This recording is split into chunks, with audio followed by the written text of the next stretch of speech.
Howdy, folks. What's going on? This is the Outlaw Hatfield back at you one more time. Running a little late, but that is absolutely okay. I've got a nice little panel set up for us tonight so far. I've got a few more invites out there. If somebody else wants to show up, send me an email. I will be happy to get you in here. Um, First of all, we're going to start with my good buddy Gizzard Gary. How you doing, Gizzard? Hey, I'm doing pretty good. Thanks for the invite. How are you? I am absolutely fantastic, other than a screwed up back. We'll talk about that a little later. Next up, we got my buddy Foose. How are you, Foose? I'm doing all right. I'm just trying to fill out my major match schedule. Thinking about Major heading match. to, thinking about heading to Western South Carolina here at the end of April, and then late June going up to Omaha, Nebraska. Thinking about middle July, I think we're going up to South Dakota, and then and at the end of July doing going back up to Nebraska, and then August heading over to Illinois, and then September heading up to Iowa. It sounds like you do have a busy schedule.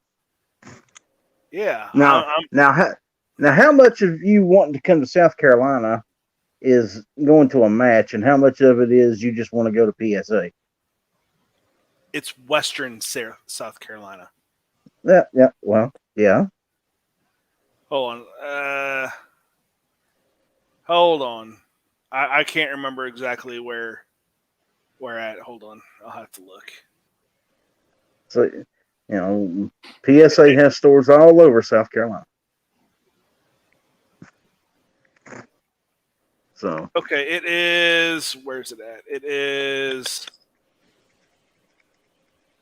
I mean, PSA is sponsoring it. there you go. Where is it at? Lead Star Farms. It's in Belton, South Carolina. Yep. Red Star is one of PSA's other brands. So, and nice stuff, by the way. Very nice stuff. Rich, what's going on with you, bud? Yeah, not too much. Have you had enough of me this week? I don't Oh, you don't know? know. I don't know. You spent a little over an hour with me Saturday night, and here you are back Monday. This is Yeah, becoming a habit. there's weeks I'm hanging around this chicken guy up here for 7 hours or more during the course of the week. So I mean, Yeah. hell, Well, there was one Sunday where we hung out for what, 15 hours, Gary? Yeah, I remember that. I was so tired at the end of that. Wow. And we did like 5 different live shows that day. Yeah. I remember a few years back, we would do some shows that I would start at midnight, and we wouldn't get done till 5 o'clock in the morning. Yeah. So, yeah, and some of them earlier than that, I'd start a show at 10, and we'd be on till 4 and 5. So, and have to get up and go to work the next day. That's always fun. But let's see. Okay, Booth says he will be right back. Ladies and gentlemen, we are here tonight just to have a little fun, chit chat, talk, see what we can air out. Um, Mainly, we're going to be discussing some guns, Second Amendment issues, what have you. We're not going to we're going to try not to get too political about it because, as most of you know, I try to stay away from the politics on here as much as possible. There's a lot of other guys that gets into that more so than I do, and they're good at it. I'm not. I don't think I'm very good at the whole political part of the 2A. That's not to say that I do not support the Second Amendment fully and completely. I think we had this discussion Saturday night after my wrestling show had ended. We got into a discussion of 2A, and I made the statement that I'm probably one of the most pro-gun people out there when it comes to the Second Amendment. Um, you know, it came up, well, how do you define Second Amendment? Well, I define Second Amendment as, I don't want to go back to the shall not be infringed thing, but it is every American citizen on their 18th birthday should be given a gun. That's just my opinion. Hey, you're an American citizen, you got a right to bear arms. Here's your arm, bear it.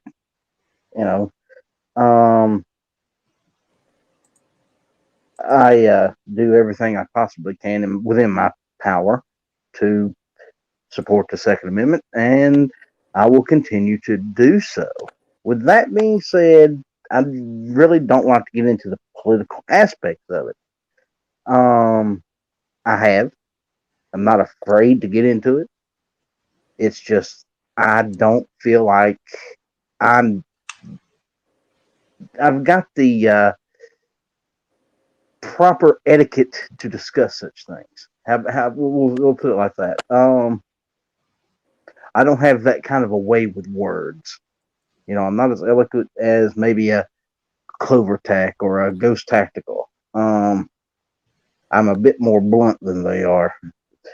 So when I say it, it sounds like I'm coming off as some kind of idiot, but it is what it is. Anyway, Gary, any new guns coming out this year that you're looking forward to that you've heard about? I just now starting to hear about some of the new stuff, so no, not yet. I mean, and a lot is going to depend on whether or not we can get ammo or not, of course. But I mean, yeah, if we can get some ammo and be able to actually shoot, I wouldn't be averse to picking up a new gun. You know me. Yep. I think last year I bought 3 all year. The whole year I only bought 3 guns. A 22, a shotgun, and I can't remember what the other one was. Honestly, I know about 3. I just can't remember what the third one was. Oh, a 270 hunting rifle. That's what it was. Yeah. So the Ruger. That's pretty bad when you don't remember the guns you've bought, huh? That's probably not good. It happens. Rich, what about you? Anything coming out that you've seen that you're interested in? That Keltec in 5.7 looks interesting. Looks like something out of Buck Rogers or Star Wars. And if somebody comes out with a brace for that thing or a way to put a stock on there, that's going to be an interesting little PDW style firearm. If you've seen the videos and stuff on that. I have not, but now you've piqued my interest. Yeah, now, I say that, and I was going to say it's an upper and lower receiver. It breaks apart like an AR-15 would, and instead of having a magwelfer magazine, you insert a P90 magazine, close it, and it has a charging handle like an AR that you charge it with. okay. So it's got the long stick that magazine like the P90 uses. It hooks in on the top of the thing instead But of but the magazine is held in place by the 2 halves of the receivers. You got the top receiver, the upper receiver, which has all the fire control components, and then the lower receiver, which just has the trigger. You snap them together, and that holds the magazine in. That sounds interesting. I haven't seen this thing yet, but that does sound kind of interesting. I have always been one of these people that would shy away from certain manufacturers, Keltec being one. But that does actually sound very interesting indeed. I see Travis T's out there. How you doing, Travis? And Teresa Cerrone just showed up. Hello, Teresa. How are you?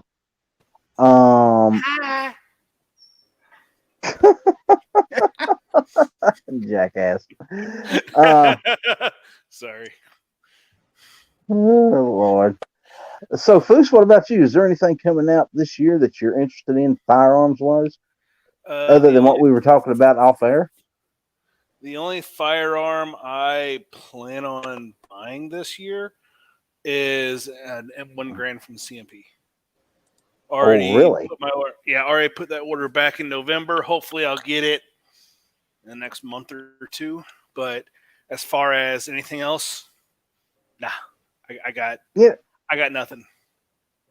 You know, I have thought about going through them and getting an M1 Grand because I think every American should own one. Honestly, it's a piece of history. What's it like to actually go through that process? What is that process? It's stupid simple. Is it? Like fill out paperwork. You do have to be a member of one of their clubs. It just so happens to be that the club I am a member of is a part of them, so didn't cost me any extra. Just filled out paperwork, put in credit card numbers, sent it off. Have to prove that you are, you know, like concealed carry that does it, or a member of shooting sports, and it doesn't have to be a rifle. So I sent my USPSA stuff in, and Hmm. I haven't heard back from them, but I did send an email in the middle of December, and they said that they were still processing orders from October. So, Hmm. and I Well, sent mine off in the middle of November. I have only fired an M1 once in my life, Me too, and and it was Ray Ray's. um, and it's been, oh God, 20 years since I've done that. And I remember thinking at the time when I first picked this thing up was, this is not a light gun. This thing's got some weight to it. This Mm-hmm. thing's heavy. Mm-hmm. Um, No, and it's and wood it and steel. gives It's you, going to be heavy. It's a yeah, full size it rifle. gives you, it gives you a lot of respect for the guys that was carrying this thing in combat. That are about Uh, half her size, yeah, exactly. but a hell of a lot Uh, more endurance. these were some tough individuals. You know, I wouldn't want to do it. I mean, I I remember shooting some, you know, mock up M16s that were based right off the old M18s or the M16 A1s, Mm-hmm. and those things weighed a ton. And I was like, man, I wouldn't want to carry one of these things through a jungle, much less an M1. So, Well, I mean, the loadout between M1 and like the loadouts haven't changed. The loadout weight, the rifle's gone down, but ammo capacity's gone up. You just carry more ammo. yep, yep. Um, it's just heavy guns, man. Like you said, they had a lot of endurance. Now, like I was talking about before we actually came on air, Foose was informing me that I think. CZ might be putting out a 45 caliber P10. I think. He thinks that's got me kind of excited. Hold on, let me send a text. I happen to know a few people that work there, so Well, I am very interested in hearing the response to said text because that would be a gun that I would absolutely love to have. I love CZs to begin with, so Yeah, it gets even more interesting when you factor in that CZ is trying to buy Colt right now. what? well, oh You yeah. didn't know about that one? So No. I'm thinking like this is just me. Um, I'm thinking it is they're doing that for their production here in the U.S. because you know how Glock moved over here, Sig moved over here, Walther moved over here. HK even has a factory Yep, over here. yep. I think CZ is going down that route as well. Mm-hmm. Oh, I agree with you completely. Um, and instead of building new, they're because unlike the other ones, like all the ones that we just previously said, they came over with polymer guns, where CZ has more metal guns. I mean, that all the P10s are already made here in the U.S., so they're not being imported. Well, HK, their plan eventually is to have all their semi-auto MP5 clones that they manufacture made here in the United States that are going to be sold here in the United States. That's one of the reasons why they did their plan too, to get around the German laws, which were preventing them from being able to export them as much as they would like to.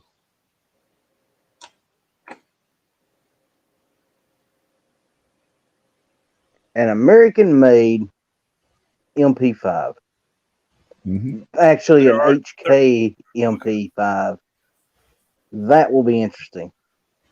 And what effect would that have on the price of those things? Because right now they are stupid expensive. It's actually cheaper to make stuff here than Germany. Yeah, they're hoping that that'll help lower the prices, because a lot of the reason why their version of it costs so much more than everybody else's is the taxes that they have to pay in Germany, the licensing they have to get in Germany to export them, plus the ITAR, which everybody and their mother has to pay anyway because of the treaty. So they're hoping that if they actually have the plant here, that'll lower some of the costs on the consumer, and as well as on themselves. Well, and there's a lot of people out there that would love to have an original HK MP5.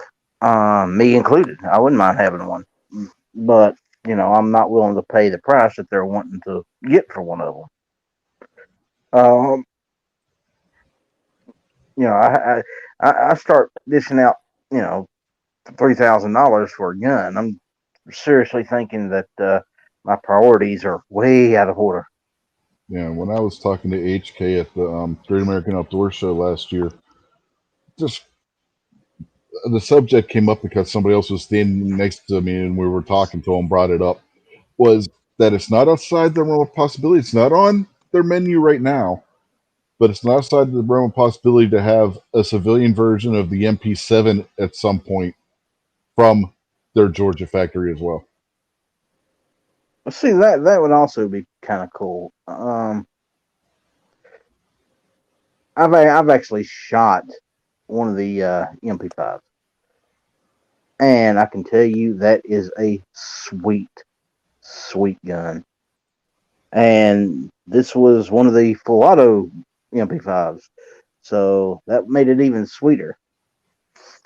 Um, I actually got a piece of hot brass fell down the back of my shirt when I was shooting it.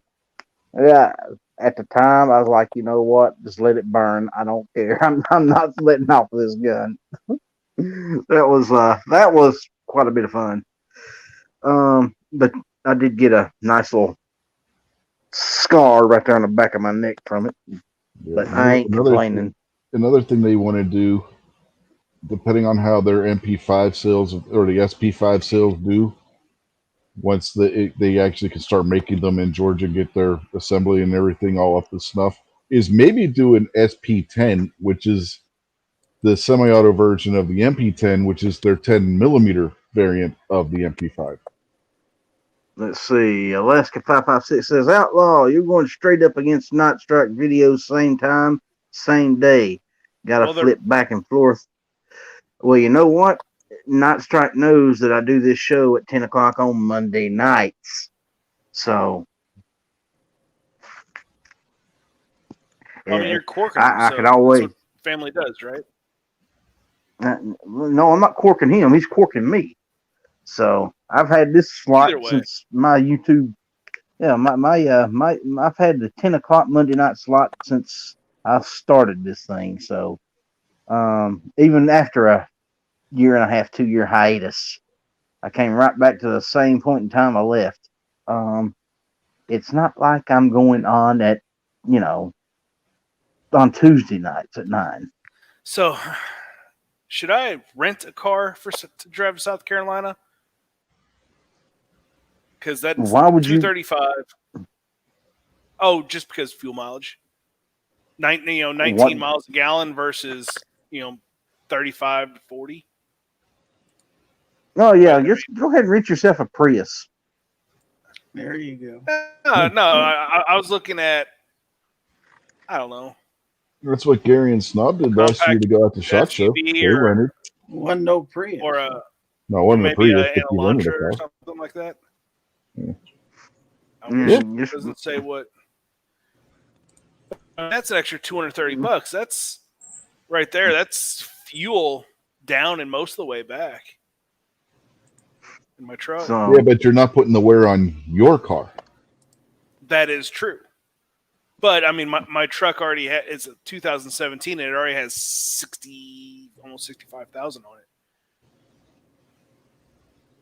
well, if I was you, and I'm assuming you got a nice truck, 4-wheel drive Yeah, with very low F-150. gas mileage. Yeah, yeah, I, exactly. I get 20. Yeah, exactly. And you can rent a car that gets what, 35, 40 miles a gallon? Yes, but doing that, you're spending $235, which I could drive over to South Carolina and probably halfway back for that. Yeah, yeah, yeah. Flip a coin, dude. Flip a coin. I'd rather be comfortable in my own vehicle. Yeah. You do realize, of course, if you show up in South Carolina, you're going to have to stop by and say hello. It's Western South Carolina. Yes, you've said that How far on are you 4 from? different occasions. How far are you from that Benton? Or I have no clue where Benton is. Belton, South Carolina. Or Belton. Okay, I have no clue where Belton It's is. like an hour and a half from Atlanta. Okay, how far is it from Savannah? Oh, other side of the freaking state, dude. So,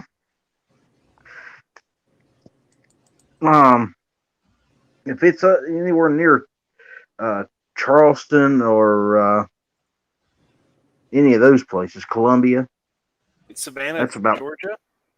Yep. Savannah, Georgia. It is 4 hours. Yeah. So, and I'm about 45 minutes north, I think, of Savannah. So, Yeah, it's like 3.5, dude. yeah, yeah. And it sounds like, remember Caleb? Oh, Yep. Out of Atlanta. Geez, what was his handle on here? I can't remember. He was a kid shooting USPSA. Yes, sir. Late teens. Yeah, he's outside of Atlanta. Maybe staying at his place. That's cool, man.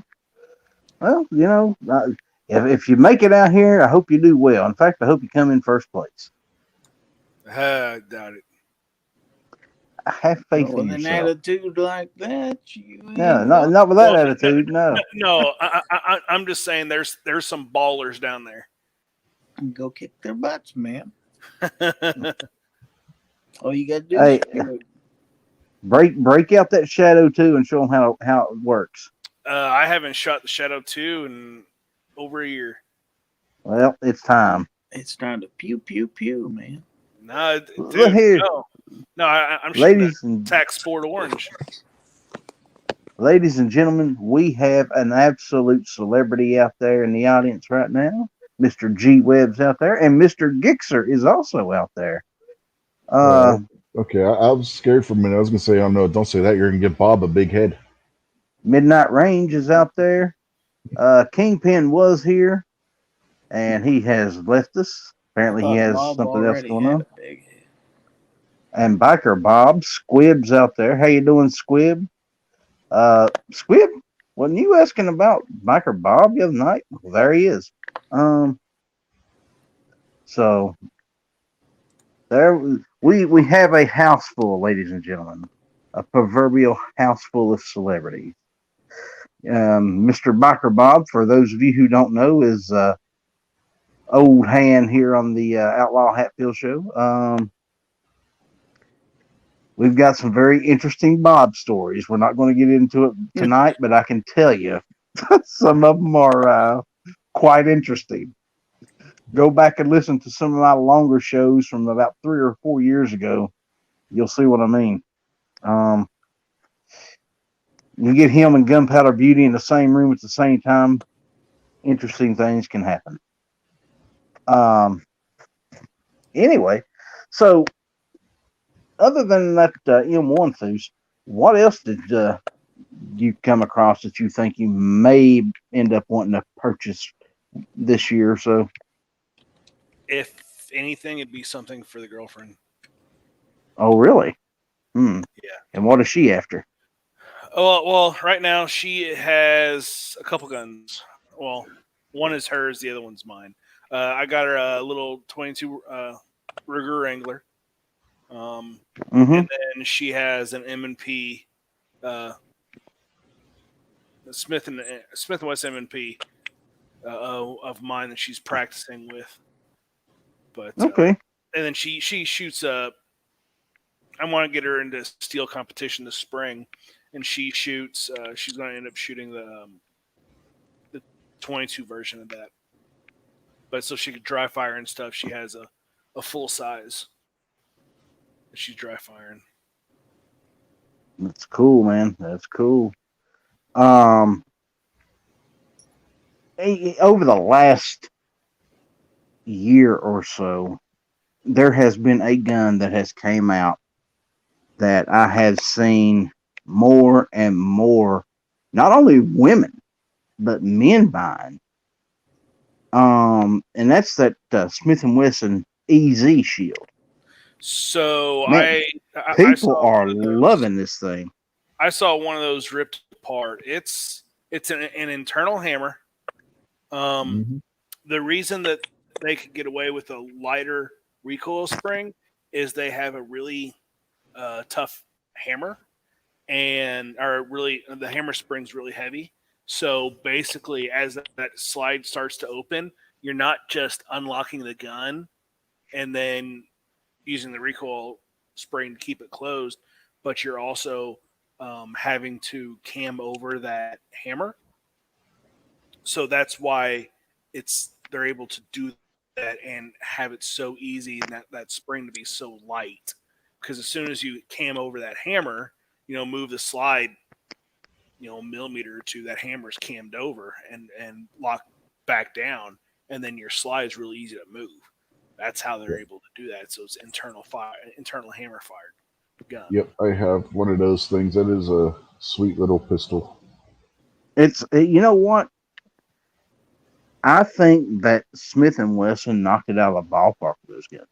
Oh yeah, I have seen some with some issues, It, but it, generally speaking, if they would have put it man, into a double stack, it would have been better because that easy. I would rather have a 365 XL, and it's about the same. well, see, as far as the 365 XL, I'm really wanting one of those. I think I have that one in that my would hand be right an now. absolute. I think that that would be an absolutely perfect carry gun. It is. And people can say what they want to say about the Hellcats, the Springfields. I don't think they hold a light to the SIGs. I think those SIGs Uh, are just absolutely fantastic. yeah, I love mine. The 12+1. It's like you look at the magazine, you're like, there's no way 12 rounds fits in that thing, and sure as shit, it does. Oh, yeah, well, you can also get a 15 round magazine for it. Yeah, I mean it'll be And a little bit longer, but um, I, I really want one of those XLs. I wouldn't complain about getting one of the regular 365s. They're I have one of the fantastic regular looking guns. 365s on my hip right now. Yep, same And here. so I keep telling people if the 365 had been out when I bought my shield, and I've got one of the older shields. If the 365 would have been out when I bought the shield, I'd have never bought the shield. This is the way it is. I think that that is an absolutely perfect carry gun. It's lightweight, it's small, it's compact, and anywhere between 12 and 15 rounds, depending on magazine. Well, 10 to Well, 15 in the 10 to 15, depending on magazine, if you get the standard. Um, how do you go wrong with that, man? I mean, in my way of thinking, there's just no way to go wrong with that kind of capacity in that small of a gun. and they're just like with the 320, they use the little insert that's the actual firearm, so you can actually buy different grip frames for it that fit your however you want to do it, including ones that are aluminum. You can get an aluminum grip frame for it. Then you have an all metal gun instead of a metal and polymer, and it still weighs about the same amount. Let's see. Got a question out here from Dave Klaus. Are you working tomorrow? Yes, Dave, I am working tomorrow. And yes, there was a recall on the EZ. But it was not for anything extremely major. It Oh was yeah, quick. it was something super major because the things would go if it broke, you would have a runaway on your hands. Well, yeah, What? but what it wasn't so, like it so wasn't an easy fix. was it a hammer follow or what? The part that holds the hammer back would break, and then as soon as you pulled that trigger, pop, pop, pop, pop, pop, pop, pop, pop, pop, Oh yeah, pop, pop, yeah. pop. So hammer follow. Okay. Yeah. Yep. Yep. I mean, but what I'm saying is it's not like it wasn't something that wasn't a quick, easy fix. You know, um, Some people probably pay extra for that. yeah, exactly. Yeah. Yeah, Yeah, you get a tax stamp for it. Well, if it was made before 86, which none of them were obviously made before 86, but that's neither here nor there. If you're an SOT, it don't matter. Yeah, that's true. And really, SOTs let's aren't see. that expensive. It's only $500 a year. But what about you, Gary? Is there anything coming out that you might want to purchase over the next year? Well, not yet, but I need to get a good look and see what's coming. Like I say, I'm not afraid to buy something new. I just don't know what all's out there. Yeah, that's me at this point. Now that I know that CZ may be coming, I'm kind of excited about that. I don't have a text Um, back either, so well, keep me informed about that because that one's got me interested. Because, like I said, man, the what is this? The 97, 98, whatever the model is. Yeah, the 97. 97 45. I love that gun. It's just too damn heavy, man. I wouldn't want to carry that sucker bitch around all the time. Just no. well, it's a Um. metal gun. Oh yeah, yeah, I mean, all and metal it, guns are heavy. yeah, yeah, but that one seems to be a little. I think. I don't even think a 1911 weighs quite that much. So I wonder how heavy my tax sport is fully loaded. check and see. I know you got a weight around there or a scale. I Yeah, mean, yeah. I have a scale. I'm just yeah. Hold on. I'll run downstairs and look. That's where it's at. Yeah, that thing definitely ain't going to be one of the latest handguns.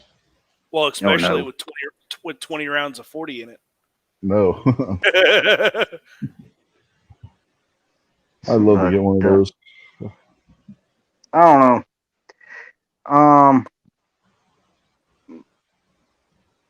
Oh, it used to be talking about the Chris Vectors all the time. I still would love to have one of those. But here over the last year or so, my focus has sort of shifted. Um, ever since I got my hands on a Galil Ace, I fell in love with that gun, and I want one bad. But that's like what $1,700, and the one I Mhm. want's a 7.62 by 3.9, of course. Um, if I, that's to me, that's a whole lot of saving. Um, I could probably save the money between now and whenever to get it, but uh, I almost had it saved up last year, and then I got on this thing where I wanted a bolt action rifle, and one came available that I really wanted, that Ruger 270, and I bought it. And I'm not complaining. I mean, I love that Ruger. It's a fantastic rifle. 3 pounds, 12 ounces. Good Lord. And that's fully loaded? 3 pounds, 12 ounces loaded? Or is that empty? That's loaded. Wow. 20 rounds. Well, there you go. Sounds like you're ready for the zombie apocalypse. 20 rounds of 40 caliber. Mm-hmm.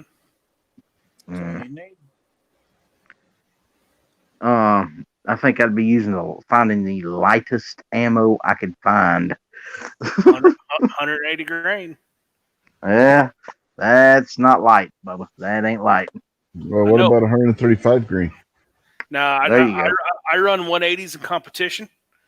Last time I chronoed, I had 180 grain flying at 1,000 feet per second. I got 135 grains flying at 1,400 feet per second. Yeah, well. So let me ask you guys a question, and it's brought up to me a lot at work.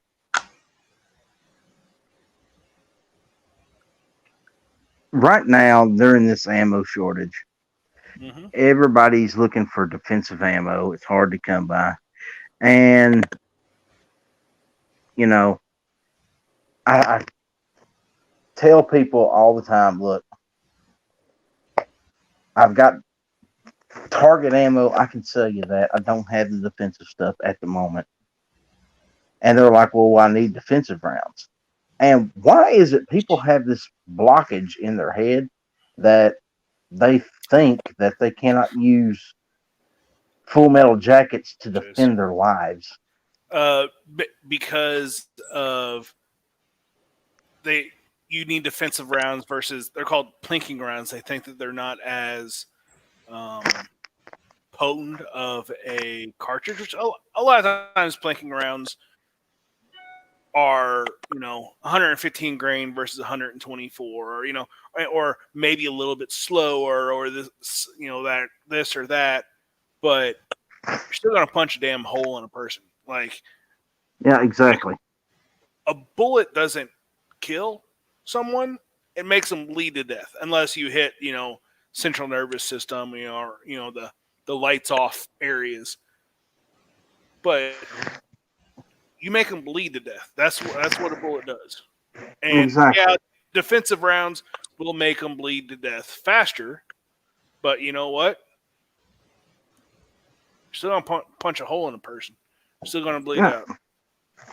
I mean, if anything, if you're going to, and I used to carry, when I carried my XD, I had an XD 45. I love that gun, by the way.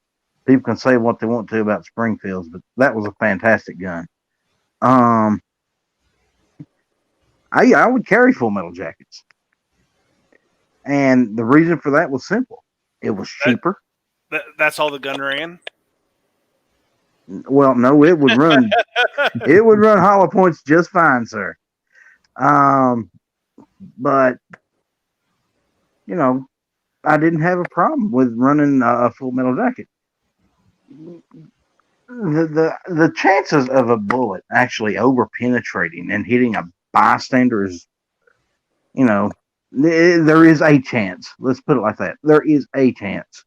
It's not as big a chance as some people would have you think it was. And has it happened? I'm sure it has. There's sure there's 100,000 stories out there, but when it comes to saving your life, do what you got to do.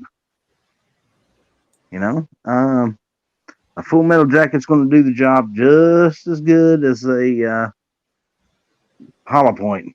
You know, so That's don't exactly hesitate to right. load your gun up and defend your life with a um, full metal jacket round because it believe me, ain't nobody wants to get shot with anything. Well, our military uses full metal rounds. Uh, they've been using full metal rounds since pretty much the dawn of time Yep, because full metal rounds is just like throwing a chunk of lead. pretty Part much. part of that's treaty too. They're Well, treaty yeah. bound. It's a war crime if you don't use full metal jacket rounds. Yeah. Yeah, and well, I can see that honestly. You know, the hollow points goes in the mushroom out. They spread out. They know do massive amounts of tissue damage. You know, generally speaking, you only have one hole to deal with. So think about With a this. full metal jacket, on the other hand, it's going to pass straight through, and you're going to have two bleeding wounds to deal with, Well, not just one. so think about this. The likelihood of needing something is less than like it's so minuscule. And if people are like, oh, well, what about shit hit the fan or whatever may or may not be upcoming. Hopefully, it doesn't. What about that? I'm like, well, if that's the case, use a rifle. And here's the thing, man. In a shit hits the fan scenario, you're not going to be caring what kind of bullets you got in your gun. You're not going to Mhm. be caring if it's full metal jacket or hollow point. You'll just be happy to have something to shoot back with.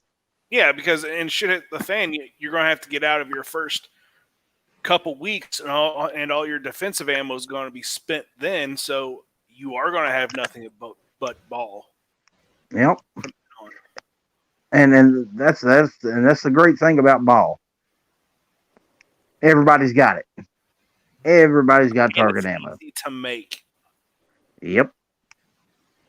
Um, or lead round nose. You know, Mhm. if it gets that bad, people are going to go back to just making lead bullets, That's and that's that's almost all I've shot for years. Powder coated lead. yep, exactly. It Shot will still do what it needs to do when it hits flesh. and still Yeah, is So as accurate. as long as you don't have one of those barrels with the certain Putting types on, of polygonal, rifling, they no, can't no, use a lead. no. That's falsity.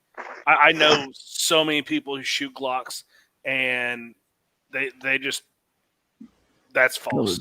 yeah, Glock tells you not to, so I'm not. I Well, don't yeah. know. So does every other Well, manufacturer says no, don't not use those either. not everybody else does. There's certain manufacturers that tell you that it doesn't matter which one you use. Glock is the only one that I can remember expressly states not to shoot And, just lead rounds through their barrels. So, but and you can. I know people who stock Glocks put tens of thousands of Oh, I'm rounds not saying down you their don't. Glock. I'm just saying. Just It's I was speaking in hyperbole because gotcha, gotcha. But yeah, yeah, I, because I would you can always get an aftermarket barrel and put that in your Glock anyway, and you'd be fine anyway, no matter what Glock says. that or run a bore brush down your barrel every 2,000 rounds. Yeah. mm, you know, when it comes to ammo, I think people need to worry more about getting it than what they're getting at this point. So, um, because Uh, ladies so and gentlemen, it is getting harder and harder to find. so coming into this, I have enough to make 30,000 rounds. After the tail end of this, I'm going to have enough to make 150,000 rounds because I shoot that much. I want to have 2 to 3 years worth stocked up, if not 4, and just That's going to be my 0. No, well, good. If it comes time for me to need some, I know who to contact. Thanks, man. Nope. I appreciate you. Nope. Well, we're not taking no as an answer. We appreciate you. Just That's accept right. it. Nope. Me, Gary will send you his address, and I'll send you mine, and No, you'd have to come over and pick it up yourself, and I'll give it to you projectile first. Okay, okay. I appreciate that. Just dig them out of my skin, No. I mean, if you think about it, know how much you shoot a year. Know that, presidency is 4 years. Figure out, try to get how much ammo you need for 4 years, and during the good times, get that ammo. Yeah. Yeah, Well, we're bad times now. It's not going to last. We're not going to go another 2-3 years of this. No. So during 12, I know for ammo this is worse than 12, but during 12 it was about a year and a half. And that's it. Yep. Yeah. And, keep this in mind too. It's not just ammunition that's hit with this crap right now. If you're trying to buy parts to build a new computer, good luck finding a video card that's at a reasonable price, because you're going to run into the same thing that you're going to get into if you're trying to buy a box of ammo. The prices are ridiculous and there's no supply. The only reason we are worried about the ammo is because that's what we do. If you are into cars or computers or whatever, it's the same everywhere. Yep, it is. It's not localized into just the gun community, guys. It's everything. It's so and even reloaders time, are having a problem right now. Oh yeah, the just-in-time inventory is great whenever everything is kicking on all 8 cylinders. As soon as you knock 1 or 2 of those or 3 of those cylinders down, the just-in-time inventory sucks ass, because you may only have a day or 2 worth of supply, and if something happens to that supply chain, you're screwed. And that's a fact. And that's what happened this year. COVID hit, and when COVID got big, factories started shutting down. When factories start shutting down, parts don't get made. And the biggest thing right now is primers. You could find powder, you could find bullets, you could find everything. Well, you can make your own bullets. You could find everything except primers. And that's because those factories and manufacturers are still running on skeleton crews, if they're running at all. Or were forced to shut down by a governor and ended up going into bankruptcy. So, everyone's running hard. They're not expanding capacity because they don't want to get caught like they did in 2012, 2013. It's not going to happen. There's no way they're going to be buying machines that they weren't already going to be buying. I was talking, on Facebook, like that they're not going to be expanding capacity. People are like, oh, they got to be expanding capacity, all this demand. I'm like, yeah, those may cost millions and millions of dollars to expand capacity. Let's say you expand another line. Let's say it's $3 million. How many rounds do you have to sell to get that $3 million back? It's a lot more than $3 million rounds. 3 million rounds. It's a lot more than 30 million rounds. Because let's say you and I, let's say we buy a round for 20 cents. Let's say we're pre-pandemic times, 40 cal rounds, 20 cents. Well, distributor gets their cut, so whoever you buy it for gets their cut. So you say 3% there, and then the distributor gets their cut. That is, another 3 to 5%, and then the manufacturer has to make money. Plus, from the sale from the manufacturer to the distributor, the ATF gets 11% of that. So out of a 20-cent round, it may only cost the manufacturer, 5 cents to make it, and everything else is tax and profit for middleman. So having a manufacturer up their, not profit, but that's what they sell it for, and they may have a cent of labor into it, so that's only 4 cents worth of material and profit. Well, let's say you have a cent of labor, a cent of manufacturing in there or components, so you're down to 2 to 3 cent profit per round, and you want to go out and buy a multi-million-dollar machine or line to make that, they're not going to expand unless they were already planning to expand. Now, something you may get is smaller startups. That may happen, but the big guys, they're not going to expand. There have been talks of certain entities deciding to get into the ammo market. I'd like to see that happen, but who knows? That's later on down the road, and I'm not going to speculate either way on whether or not that's actually going to happen. So we shall see. Squib says, I haven't had any trouble in 2020 finding primers. Can't find a single primer at any of the shops that sell reloading supplies around here.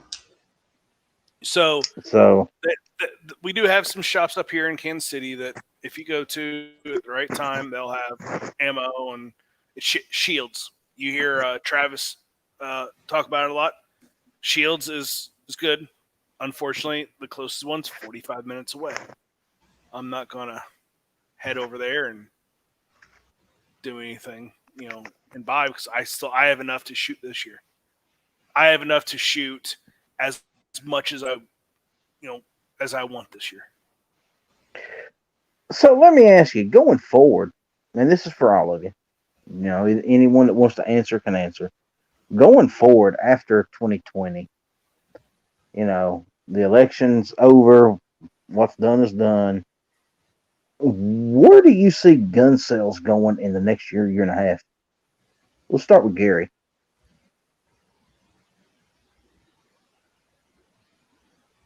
Or maybe not. If there's guns to sell, I think they'll continue as they are right now, if not increase. You think there's going to be a drastic increase, or is it going to be, well, that lot depends on a little here or there available to sell? That's the problem, but I don't see it going down. I really don't. I do. And well, as long as there are no idiots out there committing mass murder with these, as long as that doesn't happen, I think that it's not going to go down to what it was a couple years ago, but it will soften. You will get product back in the stores. Yes, we have a lot more gun owners, and yes, they'll go out and buy a couple boxes. Maybe they'll get up to 1,000 rounds because, oh my God, I don't have any. But as soon as they're like, 1,000 rounds, I shoot 50 boxes or 50 rounds every year. 1,000 rounds is going to last me forever, and they'll quit buying. And then you will have some of the new shooters that actually want to get out and train, and they'll become one of us that shoot a lot. Okay. But you're not going to have – I see – as long as nothing happens, 2022, everything's going to be stocked back up. Let's hope you're right. Rich, what's your take? I think a lot of this is going to deal with what people see on the news with Black Lives Matter and Antifa. if they see them still rioting like they've been doing out in Portland and the crap they pulled in Seattle and the stuff like in Kenosha, that fear has been what's been driving the gun sales over the last 2 years. If that stuff keeps up, gun sales are going to stay up. Are they going to stay at 2020 levels? That I don't know, but you're still going to see elevated gun sales. And depending on how long they decide they're going to extend this COVID crap, that's going to hurt manufacturing levels, so which is going to hurt supply. Well, We're going to see guns around the same price as what we're seeing now, which is $100 more than what they were a year or so ago. And that's where I see it going right now. If the COVID thing goes away with the vaccine, like everybody keeps saying it's going to, the price side may shift because you're going to start seeing manufacturing capabilities go back up because you're not going to have places having people out sick constantly for having a sniffle. Like my wife just went through. She just went through her fifth time being on out of work for COVID and tested negative all 5 times because if you got so much as a sniffle, they want to put you out of work. She works in the medical field, but they're doing the same thing to people that work at Walmart here. They're doing the same. So, I mean, until the COVID thing is straightened out, I think we're not going to see gun prices go down. so manufacturers are learning how to deal with the COVID and how to increase productivity. That is one good thing about humans. We adapt, we overcome. Companies adapt, overcome to make product. They are finding ways on how to make product and get it out the doors. Um, as far as the COVID thing, like there's already Chicago and New York's already saying, "Oh, we got to open the cities back up because we can't handle this anymore." Well, of course, we've been saying that forever. Um, and when it comes to the riots and stuff, when was the last time you saw a riot on CNN? It's been months. Not really. They just had a new one of those stupid Chaz things started up in one of those cities. I forget which one it is. And they're still attacking the federal buildings and stuff out in Portland. Is it being And reported? Is yeah, it being reported like everything it's else? still being reported. I haven't seen it. Of course, I don't watch the news. I do go out to the websites, but I haven't seen it. And then you got to throw in the nonsense from back on January 6th where they're still saying there's insurrection and everything else, and that's going to scare people. So it's not even going to be just from the left anymore because now you're going to have the left saying that the right's doing it when and you got actually have people saying what the people supposedly on the right, which a lot of those have been confirmed to have been Black Lives Matter and Antifa people, that what they're doing, what they did on January 6th is worse than what Black Lives Matter and Antifa did last summer. I don't remember the people on January 6th burning Washington, D.C., where, there weren't buildings standing anymore. Well, Maybe it's just me. and I've had discussions on whether it was a insurrection, a coup, whatever. And my take was, well, if it was, number one, do you go to a coup unarmed? Do you go, and then whenever you are asked to leave, you leave? That doesn't sound like an overthrow of No. anything. I don't know if you saw AOC's comment. She was afraid to go into the safe space that they have set up for Congress in case somebody does actually attack the Capitol because she was afraid the Republicans would turn on her that were inside the little safe room. If you can't trust someone that you know and that you work with, you may not like them, but come on. Yeah, I know, right? But that's literally what she said. It's like, are you kidding me? Okay, if you don't trust them in a confined space, then you don't trust them doing your job on the house floor. No.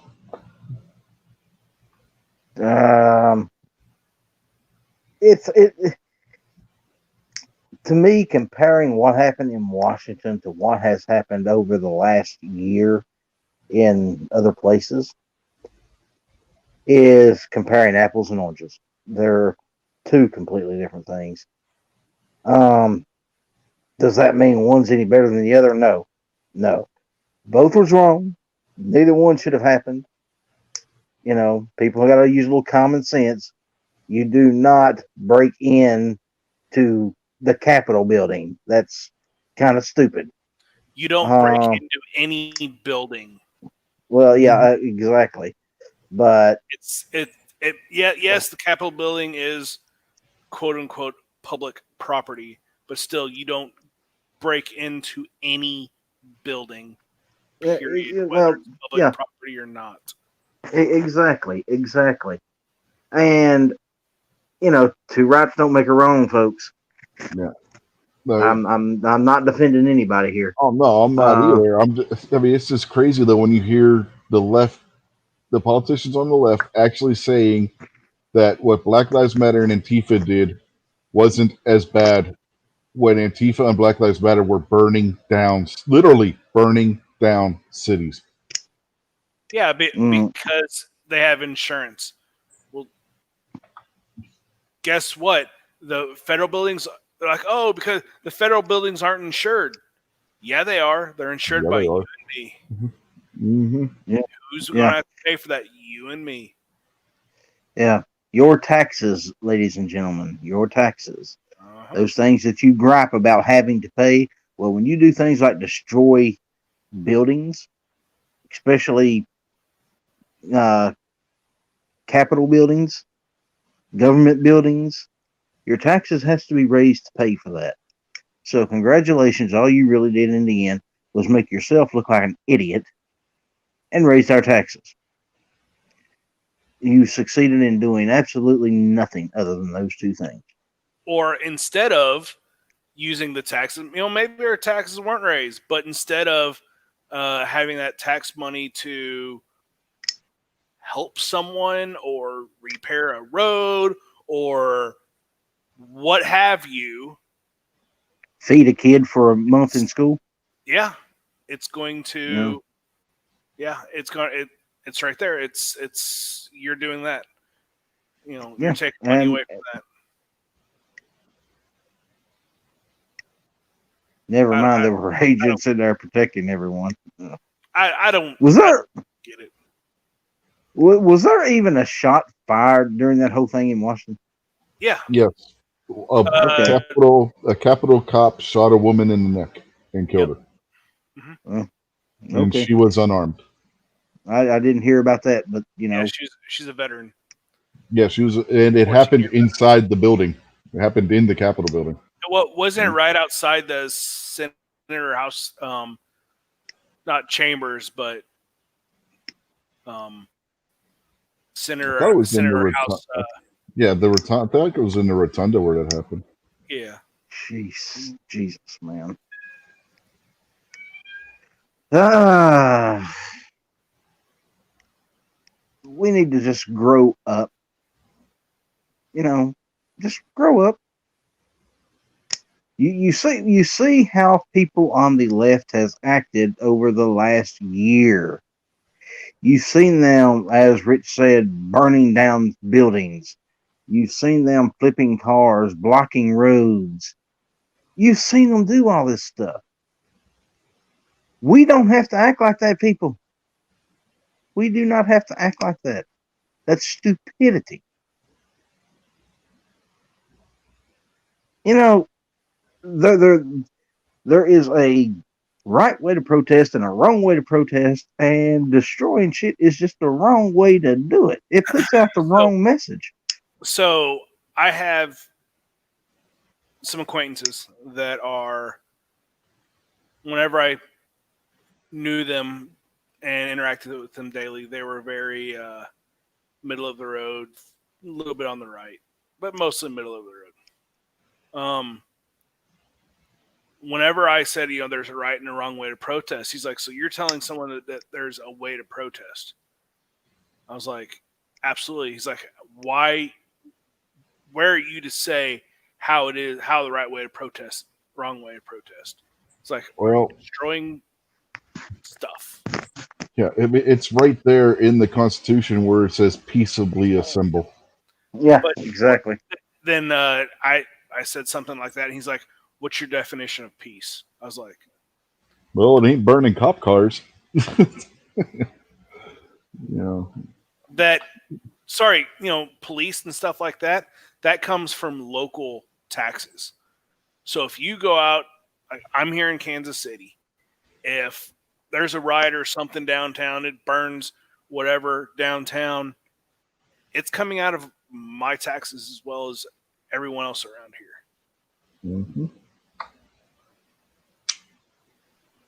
I People don't see it, man. They don't get it. They're not going to get it.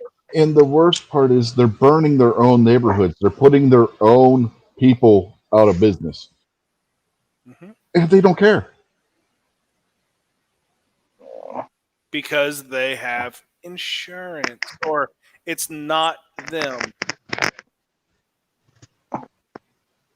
Now, it is them, and you know, yes, they have insurance, but that does not help the profit that they would have made from their business actually being open.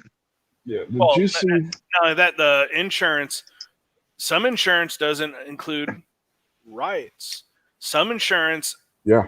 they may only get, let's say you have $1 million policy, and $1 million gets burned. So you have it, hit the nail around the head. They Yep. may only give you 50% of that. Yeah. If you look at some business policies, riots are considered an act of God. Yeah. They're And not responsible for paying you out on acts of God. mm-hmm. Yeah. So, people need to stop and think and realize, you People know, think groups. yeah, that's the problem. They don't think, and sometimes I wonder, you know, and maybe this is just totally off the wall, but sometimes I honestly think and wonder, is there somebody in these crowds that somebody else has threw, a few $100s to and say, hey, rile them up, There get them are going. there's conspiracy theories. I haven't heard of anything, any proof of stuff like that. But of course, I haven't been Well, looking yeah, in. exactly. But, the reason I say this is because I would like to think most people, 98% of the people in this country don't act like that on a regular basis. I would like to think that American people are far more rational than that. Yes, Mhm. but the thing is this society panders to the 1 or 2% now, and that's what matters. The squeaky wheel gets the grease or gets the oil, Yep. whatever it's called. The squeaky wheel is the Yeah. 1 or 2%. Mm. They're the loud ones. Well, I, sometimes it's best just to keep riding on that squeaky wheel for a while. You know what I'm saying? Um, because we can't afford to keep rebuilding cities. Yeah. And on that front, have you guys seen the interview with the reporter who was talking to one of the rioters and asked them, "Well, where are you going to go now to get your food or your baby's diapers or whatever?" And the guy just stood there with a blank look on his face, looked like a total complete idiot because I think it just dawned on him what the hell he just did. Because he burned down No, the I hadn't state to seen go that. get that stuff. Nice. I hadn't seen that, but yeah, I'd like to. That would be interesting. When the light finally shines, wow. It's like, oh shit, you know. What, what can you do, man? What can you do? Um, you know, I don't think things in this country are going to get as bad as some of the naysayers scream and holler that it's about to get. Um, I don't know. I have more faith in people. I have more faith in the Constitution and the people in this country that love this country, truly love this country, that love and support our Constitution, won't let it go that far. Um, on the other hand, you know, you're only going to poke a bear so many times before that bear's going to start poking back. So, but how do we go about keeping the bear from getting poked?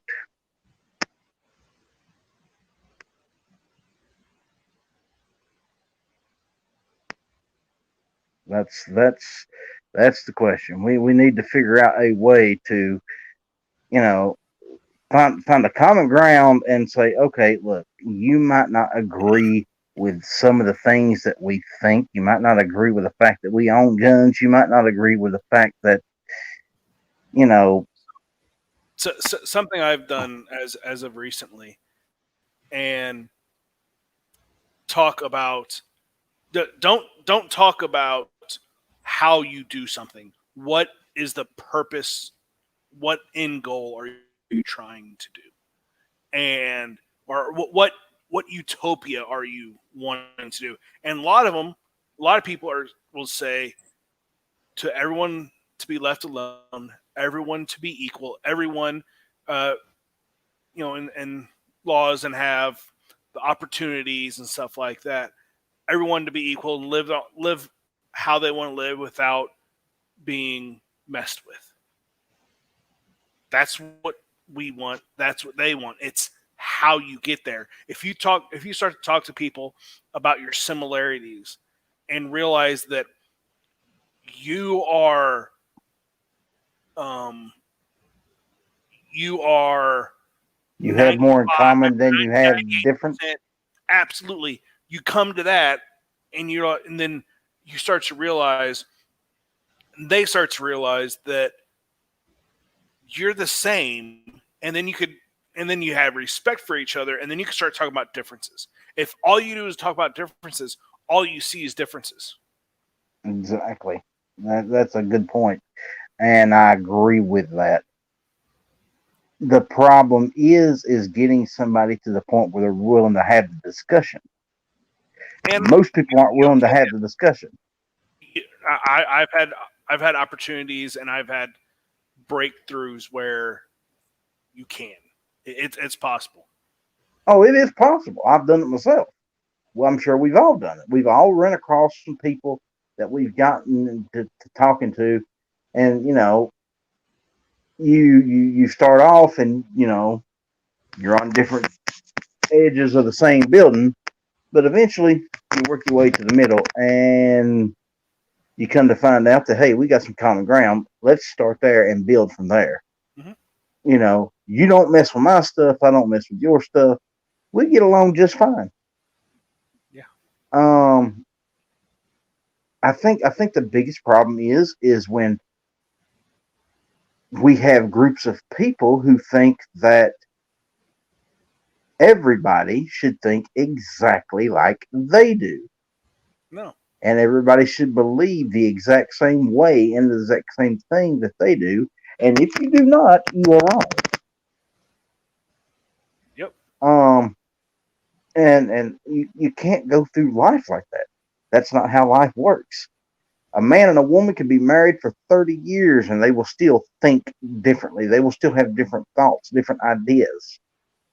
Does that mean they don't love each other anymore? No.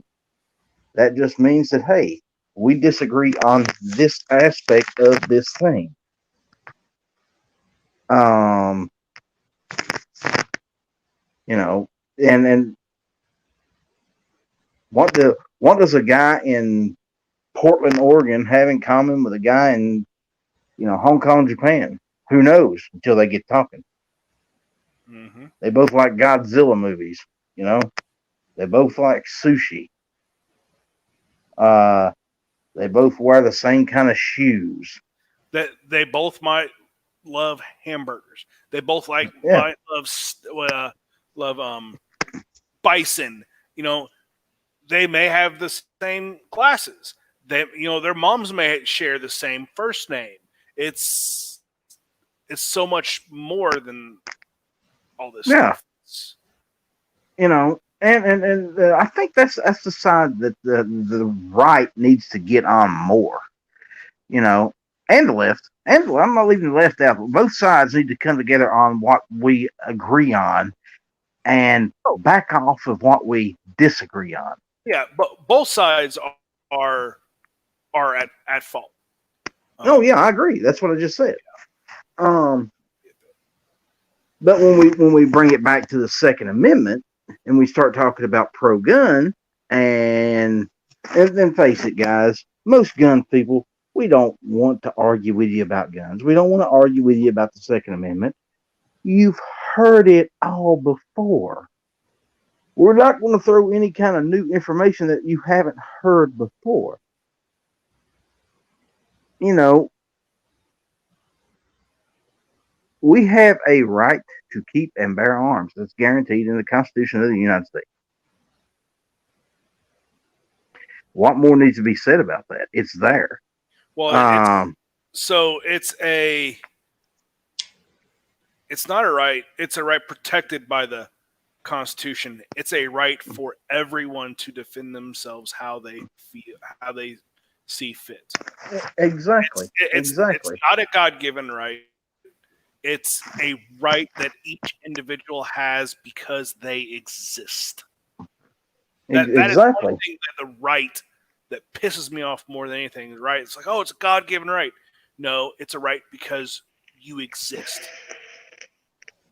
If you take God out of it, you will get like something that Yankee said, unfortunately. But as soon as you bring God into it, you are cutting off 50 to 60% or more of the people because they're just going to shut down. Their minds are going to shut down and be like, okay, done. I'm not going to listen to you anymore because I don't believe in God. Fine. Do you believe you exist? Yes. All right. Let's start talking there.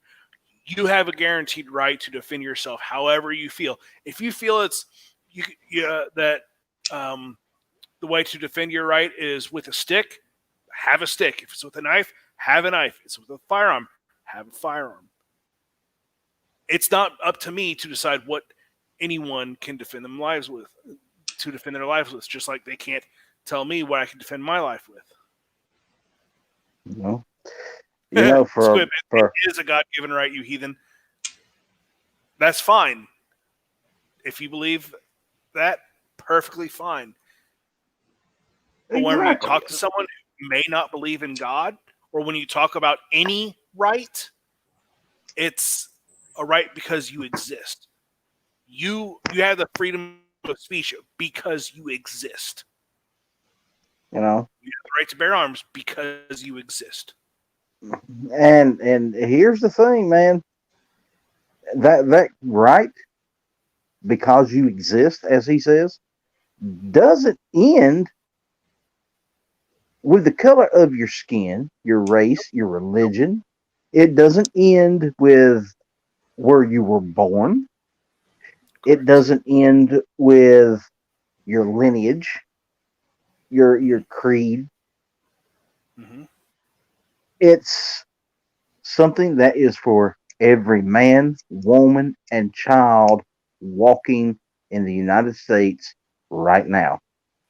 Now, I would love to say the world, but some folks in the world don't see things quite the way we do. But it's still their choice because they are alive to have firearms to defend themselves. Exactly. I would love to see the whole world see the Constitution of the United States and say, you know what, that's pretty much what every country needs, and adopt it. It's never going to happen. But yeah, I think it'd be a much better world if it did. You know, could you imagine the face on somebody in North Korea who all of a sudden has the right to say no to something the government tells them to do. Mm-hmm. Wow, that's a new concept. You know, you mean I have a right to kick you out of office? I can go vote you out of office? Wow, this is new. You know, we got it easy here in the United States, believe it or not. I mean, things might be a bit grim, but look how much worse they are in other parts of the world. Um, And Squib saying, I am narrowing the explanation of endowed by your creator. No, it's yeah, because you exist. Endowed by your creator. If you are agnostic or atheist, that you're cutting off people. yep, exactly. That's the Um, issue. I'm saying, Squib, is it's because you exist. And if you think that, or someone thinks that God put you on this planet, fine, it's because God created you. If not, it's because you exist. It's the same thing. It's just using different vocabulary so you don't cut a large group of the segment off that we're trying to um, get and educate on why firearms are there and why everyone should be able to have one. you know, it's sort of like forcing somebody to go to a shooting range with you and expect them to have a good time when they're there. You know, um, that's I've tried that. It don't work. You know, because generally they just sit back in the back, look at you like you're an idiot, and wondering what all the fuss is about. Um, but if you slowly talk to them, if you take it step by step, you get their attention. You say, hey, you ought to come with me. You know, talk to them. Let them know how much fun it can be. You know, ensure them that you're not going to put something in their hand that's going to break their wrist when they pull the trigger, or someone's going to break their shoulder when they pull the trigger. You know, ease them into it. Yeah. Let them make the decision to do what and when. You know, you can't force these things on somebody. Um, you know, it's like I heard a pastor say one time in a church. My job isn't to make you come to God. My job is to give you the message that He put out for me to give you, and let you make your own decision. Mm-hmm. And it has to be that way with the 2A as well as anything else. You have to let the people make their own decisions about it. You can't force somebody to buy a gun. You can't force somebody to shoot a gun. You can't force somebody to accept guns in their home. Right. And I would never force someone to do it. Neither would I. But if they open that door themselves Mm-hmm. You as could crack a you could crack that door open, but whether they want yeah, to walk through it or not, it's up to them. if they open the door themselves and they show interest, then it is the responsibility of us as gun owners to give them good advice and try to be as biased with that as unbiased with that advice as we can possibly be. Um, the hardest thing for a gun salesman to do is to talk to somebody about a gun and not throw in your own biases, because we all have guns that we love, we have guns that we dislike, and then we have guns that we absolutely hate. Mm-hmm. And the gun that Um, you absolutely hate may be a perfect fit for the customer. exactly, and it's the same way with anything else. You know, I tell people all the time, buying a gun is like buying a pair of shoes. You're not going to buy a pair of shoes that don't fit you. You're not going to buy a gun that don't fit you. And they said, well, how I know if this gun's going to work for me? And I said, well, the simplest way to figure that out is to go rent one and shoot it. Yep. You could still go to gun ranges, rent guns, and use their ammo. Yep. If they've got it to let you use. Most gun shops have been making, well, most gun shops that I've seen that have ranges make their own ammo. They'll pull up the brass and remake the ammo and resell it for range use only. That's how they get around the 15% or the 11%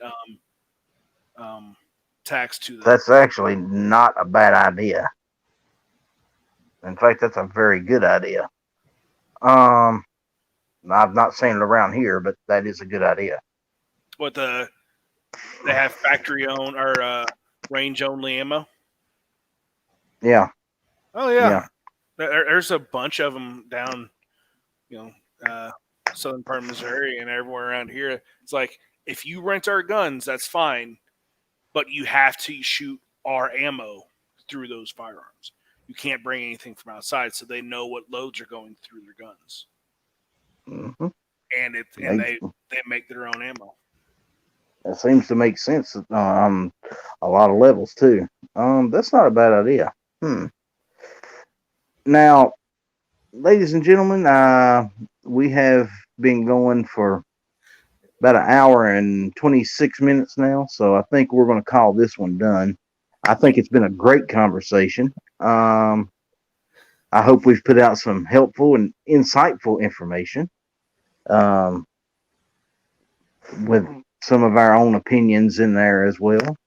And if I ran off, I apologize, but they're not here to hear my apology. So, Well, and Rich, Gary, I know I've been talking a bunch this chat. Sorry. Nothing wrong with that. Yeah, I'm used to it by now. well, Gary, you got anything to say? Anything to plug? Anything to get off your chest, Bubba? Oh, I got some videos coming out this week. Like I told you earlier, I think I did anyway. They're leftover stuff from last year's SHOT Show, just some outtakes from Range Day. Since we didn't get to have Range Day this year, I had a bunch of B-roll stuff showing us filming each other's videos. Might be kind of interesting to some people, so look for those out there. Foul Territory Friday nights is always 9 Eastern, 8 Central, and Early Bird Chat Sunday mornings, 10 a.m. Eastern, 9 a.m. Central. And as always, thanks for having me, sir. As always, it is great to have you, Mr. Bird. Thank you.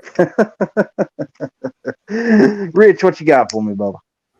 Let's see. We got our wrestling show on Saturday night. That'll be at 9 p.m. Easternish on this channel. And then Sunday night, hopefully, as long as my internet doesn't decide to conk out during foreign and domestic over on Scotsman's channel like it did this past Sunday, as in yesterday, we'll have This Week Unloaded on Sunday at 8:30 p.m. Eastern. So check that out too. And Foose, what's going on with you, man? I've said too much. No, just Nah. shooting, competing, trying to get better every day through dry fire and live fire. You still putting out videos? I still do matches. I haven't put out videos in a while just because I either haven't videoed or, they're more just for me. So. Okay. Well, if you ever decide to get back into it, let me know and I'll get you on here and we'll plug them away. I know you like my videos, so. Oh, I love everything about you, Foose. You're just one heck of a man. You're the ultimate man's man. So anyway, guys, like Rich said, I will be back here on Saturday night. Hopefully, you never know what might happen in the world. So I always like to say hopefully. Next Monday night, I will be back again. Hopefully. We'll have another chit chat. And as far as Rich goes, Rich, you can host that wrestling show once in a while. It doesn't always have to be on my channel. It can be on yours. I have hosted. And we went longer than what we do on your channel. Yeah, well, that's We went fine almost, too. me and Kingpin, because you were sick or whatever. I forget what it was. But me and Kingpin went for like Oh yeah, I three, remember that. 3 hours and 45 minutes or something. Yes, I remember that now. I was not feeling well that particular night. But anyway, let's hope that that doesn't happen again, but we shall see. Anyway, ladies and gentlemen, I am going to call this one done. It's fried up like one of Gary's chickens. So we are going to jump out of here. Y'all have a good night. I love each and every one of you. If any of you guys would like to see me do an interview one-on-one with anybody, please send me an email. I'd get them on here if I can. And if you have any show advice or want to get us talking about anything in particular, send me an email, theoutlawhatfield@gmail.com or ellishatfield@gmail.com. Either way will get to me. Y'all take care. Good night. Give him the bird. Bye, folks.